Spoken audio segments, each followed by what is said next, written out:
Welcome back. Alex Wiseman here to part 4 of our screencast for week 5, looking at goals and objectives.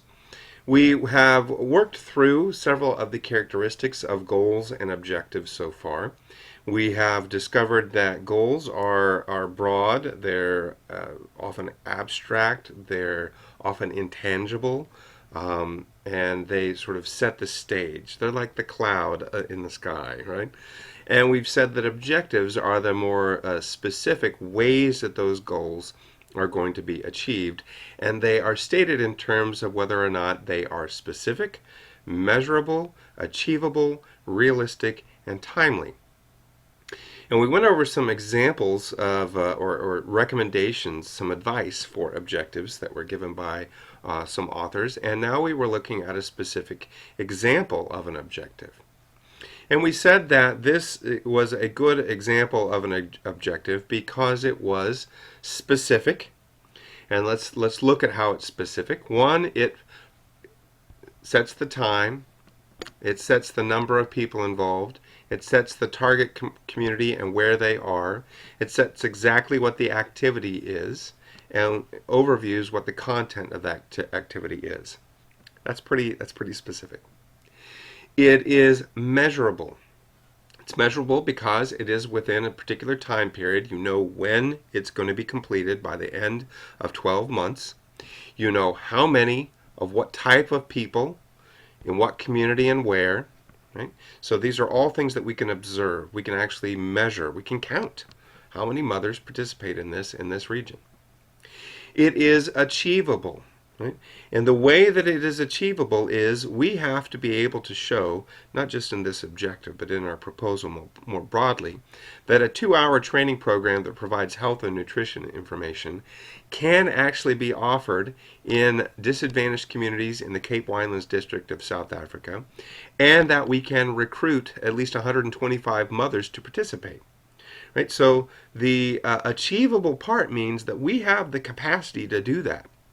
So we need to have people that can deliver the program, that are on the ground, and that have access to the target population within this time frame. If we've already established that, then this is achievable. Realistic. Is it realistic to have 125 mothers in disadvantaged communities? That means that you need to have at least access to a youth population that is more than 125. So this is a pretty large community. And when we're talking about the Cape Winelands district, we're also talking about a fairly large region. Right? This isn't just one city. It's bigger than that. But this is, I have to say, 125.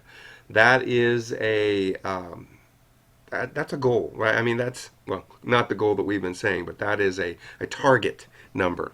And so we might want to consider, if we're talking about whether or not this is realistic, that we might want to reduce that number.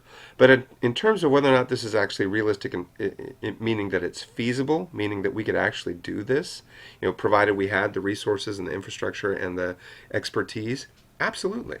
Right? Provide a 2-hour training program that provides health and nutrition information on site to these people, we can do that. That's realistic. And is it timely? Definitely is. Tells us when it's going to be completed.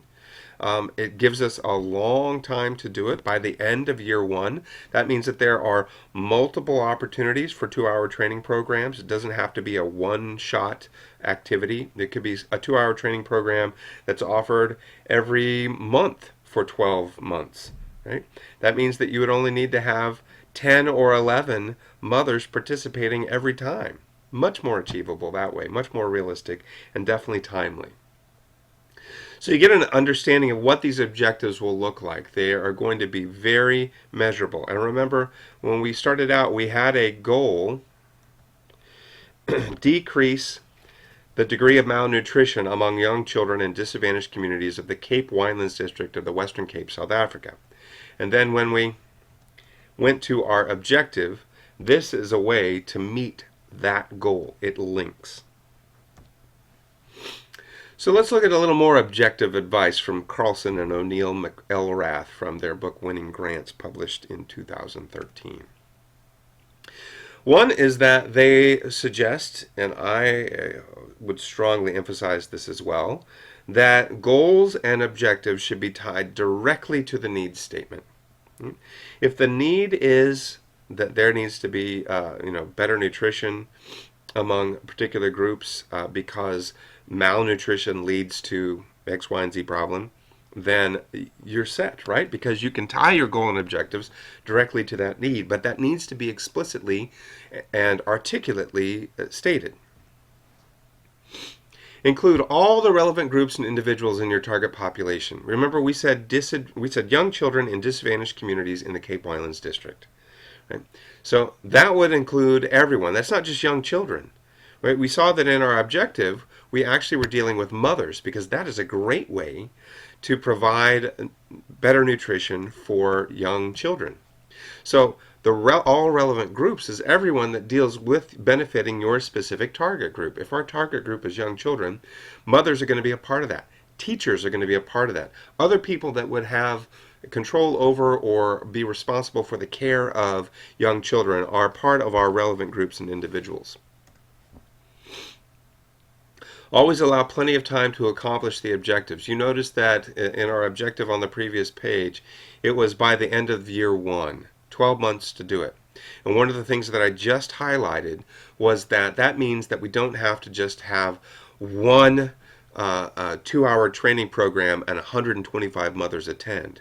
We could do 12 of these programs, and if we only get 10 or 11 mothers each time, we're good to go.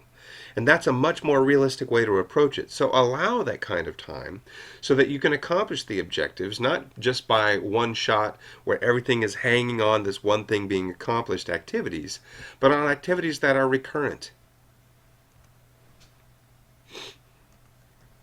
Next, do not confuse your outcome objectives with your methods. Remember, there's a difference between outcome and process, or results and activity.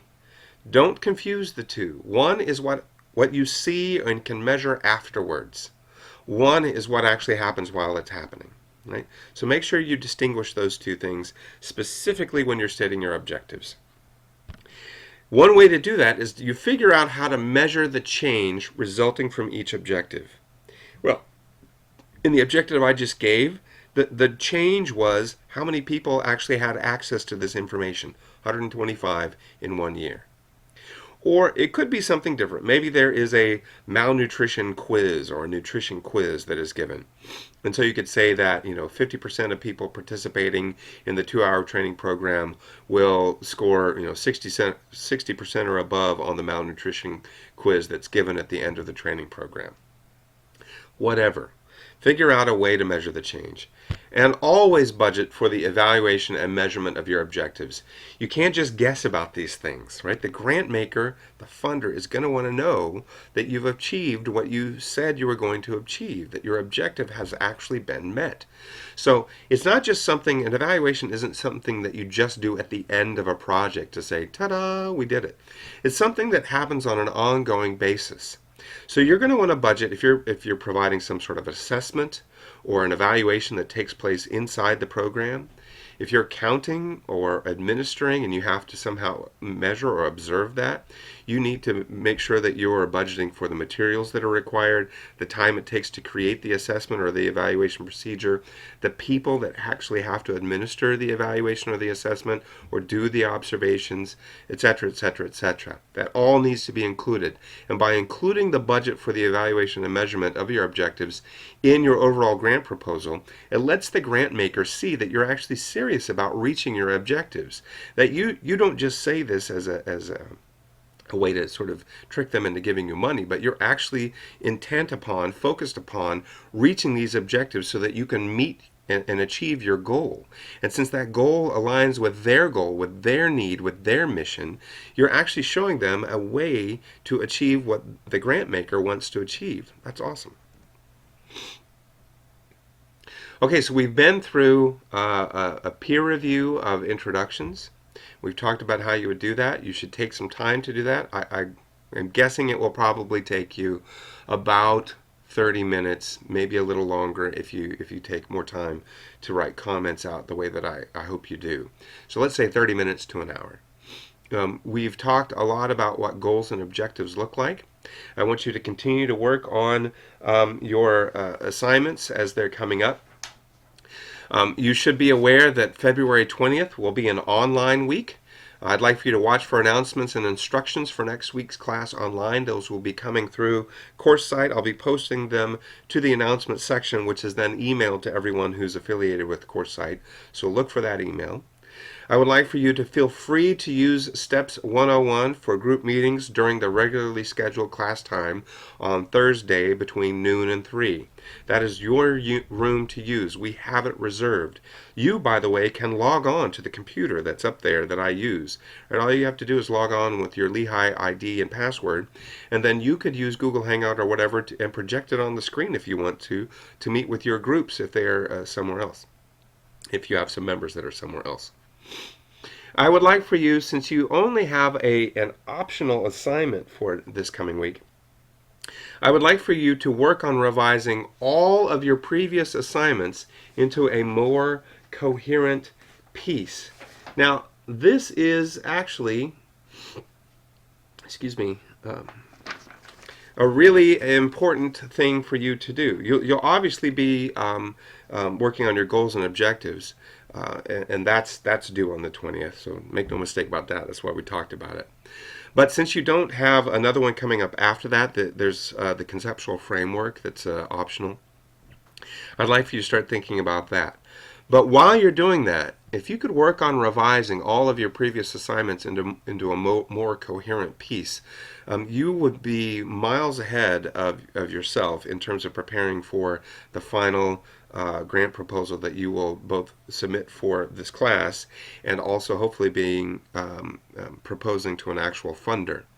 And remember, you have said yourself, and we have talked about how each of the elements that you've been putting together from week 1 onward have shifted somewhat, right? Because as your group has more of an identity, as you have more communication with the funder as well as the Cambodia folks and anyone else that you might be working with, expert collaborators, the way that you visualize and articulate what your letter of inquiry might look like and what your fundraising strategy might look like and what your introduction and needs statement might look like is going to adjust and revise. And so you'll need to be able to continue to put that together. And what I suggest you do is you actually start sticking it all together as one document. Everything that you have accomplished so far, all of the parts of the proposal, the final proposal assignment that you have put together so far, put them all in one document and review them as a group and make sure they're coherent. Align them.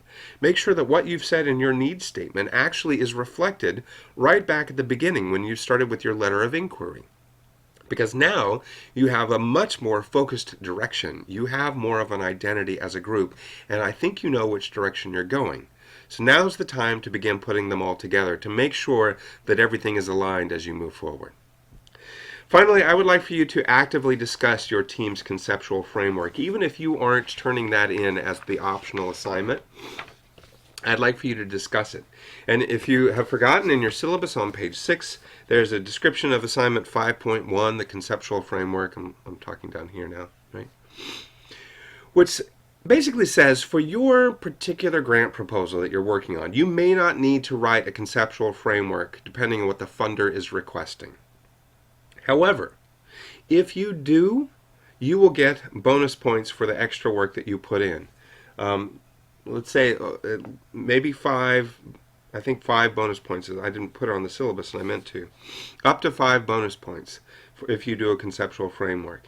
I'd like for you to present a conceptual framework that helps to explain and clarify your proposed design, how you're designing the activity or program.